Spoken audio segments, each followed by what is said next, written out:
Hi guys, Mr. Dan here. I thought it would be helpful to go through drawing a model of an atom or an ion based on what we talked about in our last lesson and what you saw from the Tyler DeWitt video. So the first thing I see on this question, it says draw a fluoride ion with an atomic mass of 20. You might remember, if I look at my periodic table, fluoride, get a little bit smaller marker here, has an atomic number of 9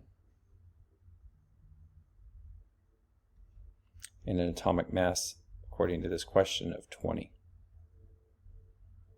If the fluoride ion, it's different than the fluorine atom. So we know that fluorine always has 9 protons.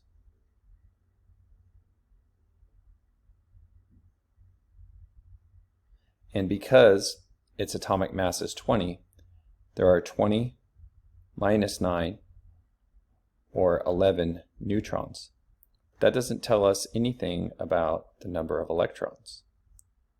In a normal fluorine atom, it's going to have the same number of protons as electrons. But fluorine on my periodic table is over here in what we call the halogens. And so fluorine being in this group right here, it's 1 electron short of having a full outer shell, which I'll talk about in a little bit.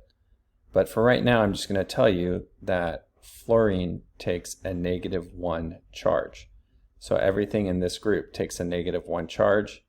Everything in this group, -2. And we'll talk about those in a little bit. So if the fluorine ion has a -1 charge, that means it has 1 extra electron. So 10 electrons, or negatively charged particles, versus 9 protons is going to give a -1 charge. So I'll write that up here in our symbol. So I didn't draw the model for fluorine. All I drew was the periodic table square. To do a model, I'm going to use a few different colors here. I'm going to write kind of a big nucleus because I have to put in 9 positive charges here. So 1, 2, 3, 4, 5, 6, 7, 8, 9.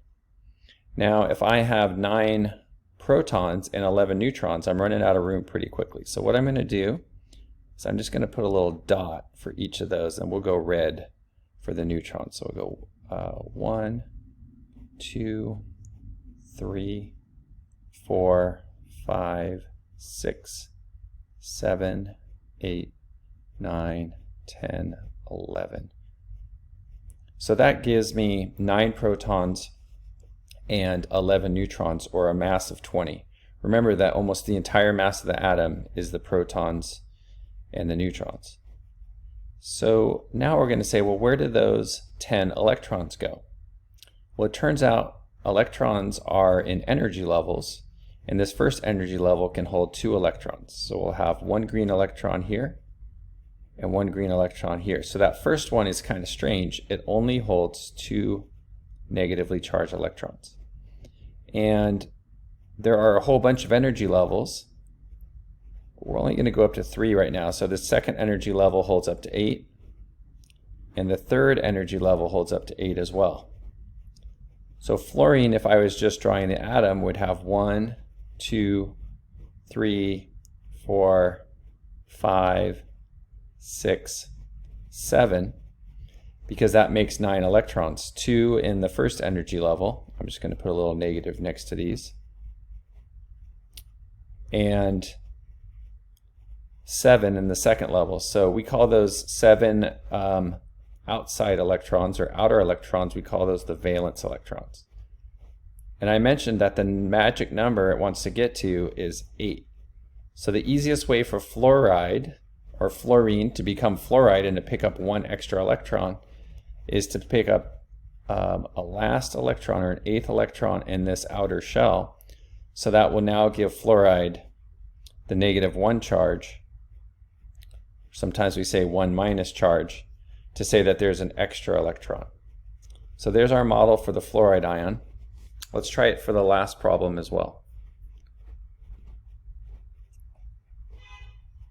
This last problem says draw a model of a magnesium ion with a mass of 26.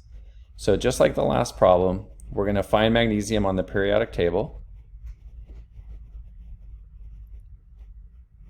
And we're going to say, well, in this column, all the ions take a +2 charge.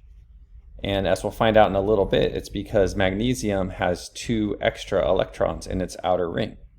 So when I draw magnesium, I'm going to make kind of a big nucleus here. And I'm going to draw in 12 positive charges because magnesium has 12 protons.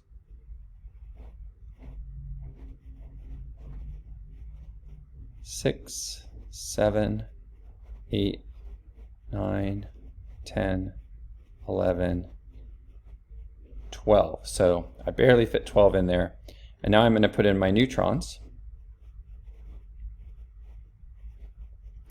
And I'll just tap those in. 1, 2, 3, 4, 5, 6, 7, 8. And you might be wondering, well, how many neutrons? Well, since it's magnesium-26, stop counting for a second there. That means I'm going to have to put in 14 neutrons. And so far, I've only put in 8.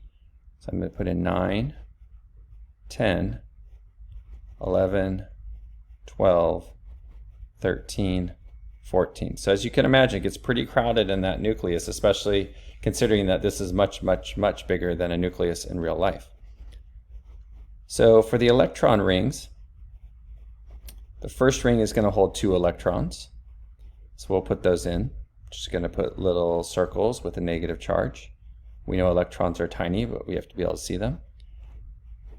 Normal magnesium would have 12 electrons.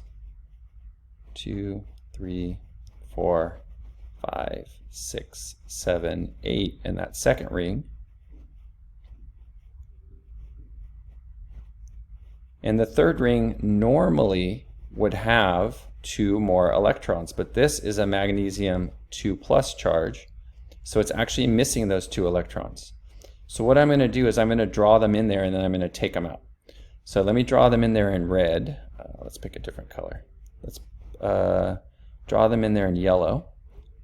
And so normal magnesium has an 11th and a 12th electron here, and that would give neutral magnesium. But because we have a +2 charge, we're going to take away these. So what I'm going to do is I'm going to get my eraser and I'm going to just erase these guys because they get taken by another element, usually a non-metal. So I'm going to erase them. Those electrons are no longer in the atom. And now we have the magnesium 2+ ion. So we have the correct number of protons, 12. The correct number of neutrons, 14, because 12 plus 14 is 26. And then we have the correct charge, so we have 10 electrons.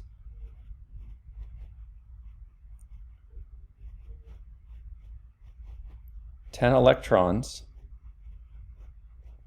means we have 2 extra protons. So 2 extra positive charges or 2 missing negative charges means I'm going to have a +2 charge.